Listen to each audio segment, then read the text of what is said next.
Muito bem, concurseiros de todo o Brasil, voltando com mais uma questão aqui, agora trazendo a questão de número 43, que na nossa sequência é a terceira questão dessa maratona aqui, essa maratona de revisão aqui da 8429, improbidade administrativa. Né? Tem provas aí da Quadrix que tá vindo aí 10, 12 itens aí sem choro, né? A banca tá trazendo essas legislações aí, eu já avisei para vocês que lei, né, lei de acesso à informação, a 12.527.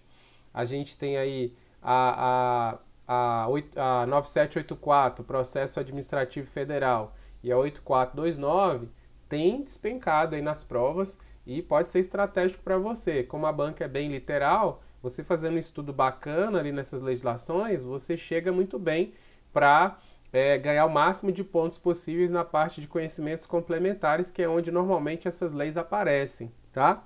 E aí você depois só dá o gás ali no básico e no específico, tá bom? Voltando aqui, nossa questão de número 43, ele vai falar assim pra gente, ó. Independentemente de integrar a administração indireta, estão sujeitos à sanção dos atos de improbidade praticados contra o patrimônio da entidade privada para cuja criação ou custeio o erário haja concorrido ou concorra no seu patrimônio ou na sua receita atual, sendo o ressarcimento de prejuízos limitados, nesse caso, a 200 salários mínimos. Vamos lá, item grande pra caramba, né? Então vamos tentar entender aqui pedaço por pedaço, tá? Então o que ele trouxe aqui pra gente? Independentemente de integrar a administração indireta, estão sujeitos à sanção, né? Os atos de improbidade praticados contra patrimônio de entidade privada, ou seja, quando a gente tem uma entidade privada, né, a lei de improbidade ela pode alcançar, independente se essa entidade privada pertencer ou não à administração indireta, esse ato de improbidade ele alcançaria, né, a lei de improbidade alcançaria esse ato de improbidade, né, desse crime praticado, desse ato praticado, né, contra o patrimônio de entidade privada, né, para cuja criação ou custeio o erário haja concorrido ou concorra. O que ele está dizendo aqui? É que quem criou, ou quem mantém, né, ou quem libera verba ali, ou quem auxilia ali na receita daquela entidade privada, seja o erário público, né? Caso ele tenha concorrido ou concorra no seu patrimônio ou na receita atual. Então ele está dizendo que a gente tem determinadas entidades privadas que recebem verba pública e isso é um valor relevante ali no patrimônio ali ou na receita daquela entidade. E aí, aqui a questão está dizendo que, independente de integrar a administração indireta, essa entidade que é mantida ali pelo poder público, os atos de improbidade vão alcançar também. Os atos de improbidade contra essas entidades alcançariam ali essa entidade também, a entidade ali em questão, né? E aí ele fala bem assim, ó, sendo o ressarcimento de prejuízos limitado, nesse caso, né, que das entidades aqui privadas, a 200 salários mínimos.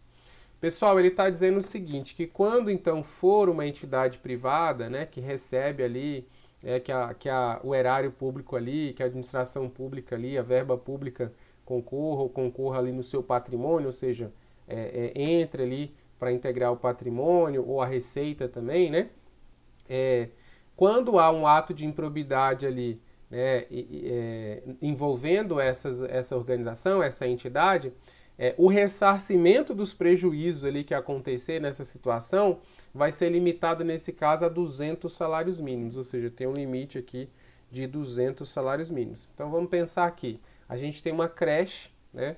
Aqui no Distrito Federal, por exemplo, a gente tem diversas creches privadas que o governo do Distrito Federal ele não tem a quantidade, às vezes, suficiente de creches ali, e aí ele faz aquele convênio, faz aquela parceria ali com as creches privadas para encaminhar estudantes ali que não teriam condições de colocar nas creches públicas, porque não tem vaga, coloca nas creches particulares para tentar equilibrar ali e auxiliar a população. Então tem as creches conveniadas e, consequentemente, elas recebem ali uma verba pública para se manterem, né? Para receber essa parcela aí de estudantes. Então, eu estou dando um exemplo bem simples, tá, pessoal? Mas a gente tem isso para outras coisas também. Então, às vezes, a administração ela encaminha determinada verba, direciona determinada verba, seja 50% ou menos 50%, dependendo da situação um pouco mais, para uma entidade privada ali, para ela auxiliar de alguma maneira ali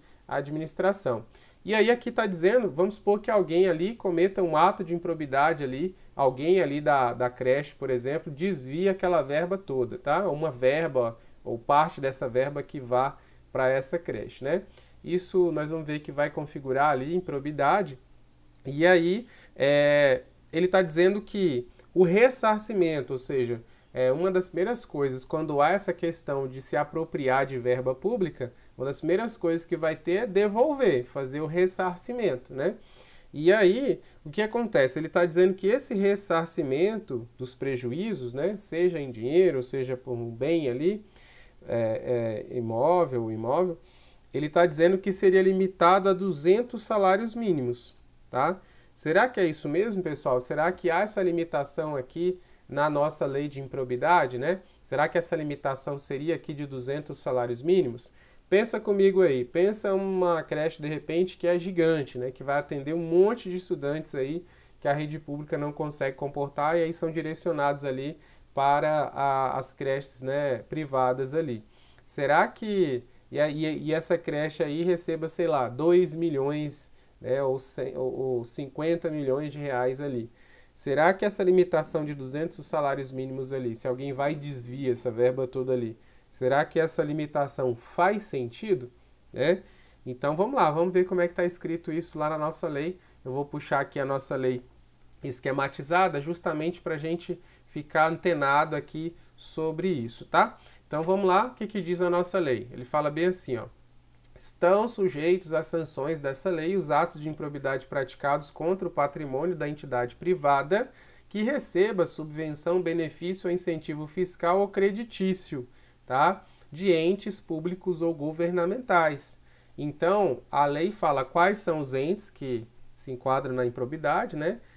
Que estão sujeitos à lei de improbidade ali, e ele fala também quais entes privados estão sujeitos. Então, ó, todas aquelas entidades privadas, ó, crimes praticados contra o patrimônio de entidades privadas que receba subvenção, benefício ou incentivo fiscal ou creditício de entes governamentais, tá? E aí, o que acontece? Ó, independentemente de integrar a administração indireta, estão sujeitos às sanções dessa lei os atos de improbidade praticados contra o patrimônio da entidade privada para cuja criação ou custeio erário haja concorrido ou concorra no seu patrimônio ou receita atual, limitado o ressarcimento dos prejuízos, nesse caso a repercussão do ilícito sobre a contribuição dos cofres públicos. Então ele está dizendo, é limitado o ressarcimento sobre a contribuição aqui, ó, a repercussão do ilícito sobre a contribuição dos cofres públicos. Então se desviou 50 mil, é limitado a 50 mil esse ressarcimento. Se o cara desviou 10, você não vai falar para ele devolver 100 mil, tá? Nessa parte do ressarcimento. Claro que se for uma situação que tem multa, aí tudo bem, pode ser que dê mais, né, do que o valor ali. Mas veja que aqui, ó, é o artigo de número 7, eu li o 6 e o 7 aqui, lá ainda, pessoal, do artigo 1º, tá? O artigo 1º é enorme. E aí ele vai tipificando, vai indicando quem está ali associado e tudo mais. Então isso está destacado aqui no artigo de número 7. Veja que a banca, aqui na questão 43, ela foi direto aqui, né, nessa situação do parágrafo número 7. Falei artigo não, parágrafo de número 7, tá? Parágrafo 7º aqui, ele vai trazer justamente essa situação. E se a gente for perceber, como eu sempre falo para vocês, a banca, ela é bem literal, né? Aqui a banca, ela trouxe praticamente, né, o que está escrito nesse parágrafo número 7 aqui, aí ela só ajustou no final, que ela colocou que a limitação seria de 200 salários mínimos, o ressarcimento, né, teria um limite de até 200 salários mínimos. E aqui na lei está falando que é limitado o ressarcimento à repercussão do ilícito sobre a contribuição dos cofres públicos. Então, está direcionado ou está limitado também ao valor envolvido, né, e também à margem de contribuição dos cofres públicos sobre aquela entidade, tá? Então tem isso também, que eu esqueci até de detalhar. Se a administração ela mantém 30% daquela instituição, né? Se ela banca 30% e alguém vai lá, né, e comete um ato ali sobre aquele patrimônio, a administração vai solicitar esse ressarcimento ali sobre os seus 30%, que é o que ela injeta lá naquela organização privada, naquela entidade privada. Então, vai ser em cima, normalmente, do valor, né, que foi desviado e tudo mais, só que quando a administração ela não injeta 100%, quando ela injeta um percentual menor, vai ser limitado ao percentual da participação da administração pública ali naquela entidade privada, né? Quando é na entidade pública, não, é total, né? É o valor todo que desvia, o valor todo tem que devolver. Quando é entidade privada, se a administração pública injeta 30%, é limitada a 30%. Se ela injeta 60%, é limitada a 60%. E assim, por aí vai, tá bom?